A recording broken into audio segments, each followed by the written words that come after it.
Jangan sentuh suku aslinya. Pria ini membuat suara aneh di bawah pohon.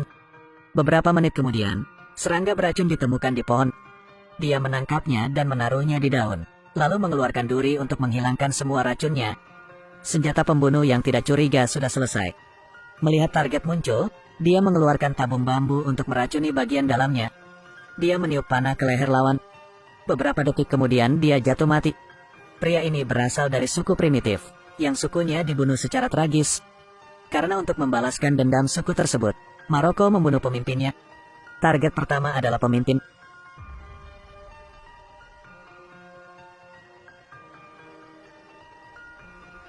Maroko menempelkan panah besi di dinding, menarik pria itu keluar, dan mengaitkannya kembali ke dinding. Maroko membunuh patriot. Dia ingin dia berutang darah demi darah. Dia juga menandai lambang suku di tubuhnya. Tapi tanda ini membahayakan seluruh suku. Polisi ini sedang menggeledah. Bawahannya memberitahu bahwa ada barak medis yang diserang oleh suku tersebut. Busur dan anak panahnya persis sama dengan yang ditinggalkan oleh Maroko. Hal ini menyebabkan polisi salah menilai. Dan Maroko ditipu oleh Mark. Dia menugaskan Maroko dengan berbohong bahwa dia akan memberikan uang untuk melarikan diri. Tapi Melinda tidak ingin Maroko membunuh orang. Apakah kamu tahu cara lain? Apa yang akan dia lakukan? Melinda tidak bisa menjawab, tapi dia tidak ingin Maroko membalas dendam. Dia menanyakan lokasi stasiun bus. Dia bermaksud pergi dari sini. Tapi dia menjadi target. Dia tidak mengizinkan siapapun untuk mengungkapkan rahasianya. Jadi ketika dia pergi dia mengancam. Melinda menendang pintu untuk melarikan diri. Dia merekam video yang disiarkan secara online. Dia menceritakan kisah tentang suku yang dibunuh di barat. Miliarder itu marah. Bawahannya tidak bisa menyelesaikan pekerjaannya dan dia memukulinya sampai mati. Dia membiarkan pengacara bertindak. Dia ingin menggunakan hukum. Polisi sedang memeriksa. Mereka telah mengirim 2 orang untuk membunuh Maroko. Dan sekarang mereka menghadapi suku tersebut. Kedua belah pihak sangat tegang. Saat ini, si pembunuh telah tiba. 2 busur dan anak panah sekaligus membunuh mereka. Di sini, polisi mengepung mereka, dan mereka semua ditangkap. Kedua pembunuh itu juga dicurigai oleh polisi, tetapi mereka tidak memiliki identitas. Maroko menggunakan pipa merica untuk membunuh orang yang diminta Mark, tetapi orang-orang di klannya dibawa pergi. Jangan menarik perhatian suku ini. Polisi membawa mereka ke pusat penahanan, tetapi mereka tidak tahu bahwa mereka harus menghadapi krisis.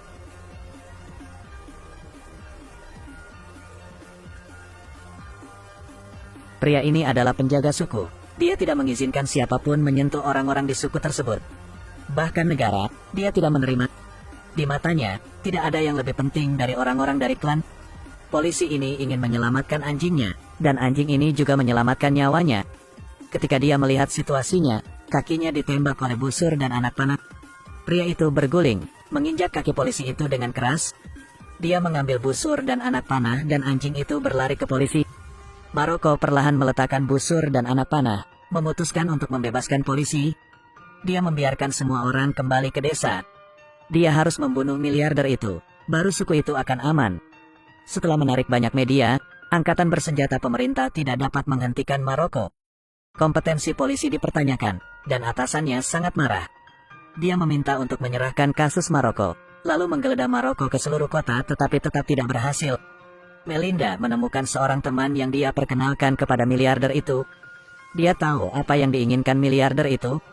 Ternyata ada deposit mineral uranium kelas senjata yang besar, yang merupakan bahan baku utama senjata nuklir. Jika ditambang, kekayaan miliarder itu bisa membeli setengah dari India. Jadi dia mengambil alih tanah itu. Saat ini terdengar suara mobil dari luar yang memang bawahan sang miliuner. Pria yang mengatakan dia tidak ingin miliarder itu tahu telah mengungkapkan rahasianya. Tetapi orang-orang ini tidak menyayangkan siapapun. Mereka membunuh pria itu. Melinda melihat pria itu tercabik-cabik. Pada saat dia tidak menyadarinya, dia telah pergi. Melinda menemukan Maroko melalui Mark. Dia berkata bahwa untuk melindungi suku itu, miliarder itu perlu dibunuh. Tetapi miliarder itu terbang ke luar negeri. Dia didiagnosis menderita kanker dan harus pergi ke luar negeri untuk berobat. Maroko harus pergi ke luar negeri. Tapi surat perintah buronan ada di mana-mana, dan sekarang hanya ada satu cara untuk pergi ke luar negeri. Mark memalsukan dokumen dan menamparnya kembali di Maroko, lalu mengirimnya ke pelatihan memanah. Jika dia bisa memenangkan kejuaraan, dia akan bisa pergi ke luar negeri untuk berkompetisi. Berkat hadiah untuk memanah, Maroko menang. Maroko dan tim pergi ke luar negeri untuk bermain. Melinda menginstruksikan dia untuk menjaga dirinya sendiri. Maroko telah memberitahu tempat persembunyian suku Melinda. Jika aku tidak bisa kembali, kalau begitu tolong bantu aku menjaga suku. Keesokan harinya polisi melihat koran di atas meja dan mengetahui bahwa Maroko telah pergi ke luar negeri. Namun di sisi ini, setelah diperiksa, miliarder tersebut ternyata tidak memiliki tumor kanker. Keajaiban ini kemungkinan besar karena jenis daun yang diberikan oleh patriark sebelumnya. Pria ini adalah pemanas sekali dalam 100 tahun, setiap tembakan mengenai jantung. Sekarang pikirannya adalah miliarder ini. Miliarder ini membantai seluruh sukunya, ingin mengambil tanah mereka. Karena untuk melindungi sisanya, Anda harus membunuh miliarder itu. Dia merasakan angin, lalu melepaskan busurnya, tapi sayangnya meleset. Keamanan membawa miliarder itu ke dalam. Tapi Maroko meleset, masalah utamanya ada di haluan. Sejak mengambil busur ini, Maroko memberitahu Mark bahwa dia tidak tahu cara menggunakan busur ini. Saya hanya terbiasa menggunakan busur tua. Dan kini Mark juga memiliki misi pembunuhan baru. Bos tidak memberikan banyak waktu lagi. Dia membuat Maroko berlatih siang dan malam, menunggu kesempatan untuk mengumumkan. Maroko tidak bisa menggunakan busur ini. Sudah berlatih selama 2 hari dan masih belum ada kemajuan. Bahkan jika Mark bersorak, itu tidak akan berhasil. Di sini miliarder itu bersenang-senang. Dia lebih bahagia dari sebelumnya. Kankernya sembuh berkat daun itu. Dia menelepon untuk memberitahu istrinya. Katakan padanya untuk menyiapkan dewa minyak. Dia akan kembali dalam 2 hari. Mark mendapat notifikasi. Dia mendapat kabar bahwa miliarder itu akan pergi ke rooftop sekitar 15 menit. Maroko harus menghadapinya dalam 15 menit. Namun Maroko masih belum siap.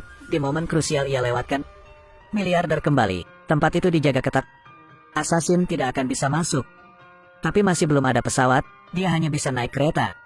Dan ini adalah kesempatan terakhir Maroko. Di bawah perlindungan ketat, miliarder itu datang. Sebelum dia tiba, tim keamanan mengepung tempat itu. Semua tempat yang nyaman dikelilingi. Setiap tamu harus memeriksa dengan cermat. Seluruh kabin terbungkus dengan baik. Mark duduk diam mengamati segalanya, dan Maroko naik ke kapal dengan menyamar. Mark pergi ke tempat lain. Menunggu setelah kereta berangkat, dia menelpon Maroko dan menyuruhnya pergi ke kompartemen kosong. Maroko mengeluarkan busur dan anak panah.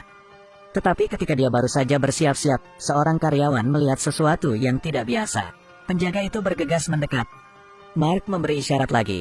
Di gambar dia mengangkat 4 jari. Miliarder ada di kompartemen nomor 4. Maroko mendobrak pintu kaca. Di sisi ini penjaga juga bisa membuka kompartemen kosong. Tapi tidak ada satu orang pun di dalamnya. Kini setelah kedua kapal berpotongan, ternyata Maroko selalu berada di seberang. Kesempatannya hanya dalam beberapa detik ini.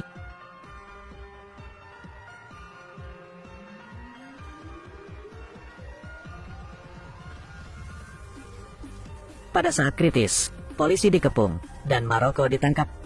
Tubuh miliarder itu dibawa kembali ke negara itu. Ini bukan akhir, aku bersumpah. Gadis ini dikejar oleh para pembunuh. Dia berlari ke pohon dan bersembunyi di sana. Tapi saat berlari, sayangnya kakinya terluka parah. Dia menekan rasa sakitnya tanpa mengeluarkan suara. Tapi sayangnya dia ditemukan oleh agen anjing. Dia melihat gonggongan anjing yang ganas. Saat ini, burung gagak di langit berterbangan kemana-mana, menandakan binatang di hutan melolong. Gadis kecil itu tersenyum sekarang. Dia tahu binatang di hutan datang untuk melindunginya. Anjing menggigit tuannya. Semua orang mengangkat senjata mereka. Kali ini pemeran utama pria muncul.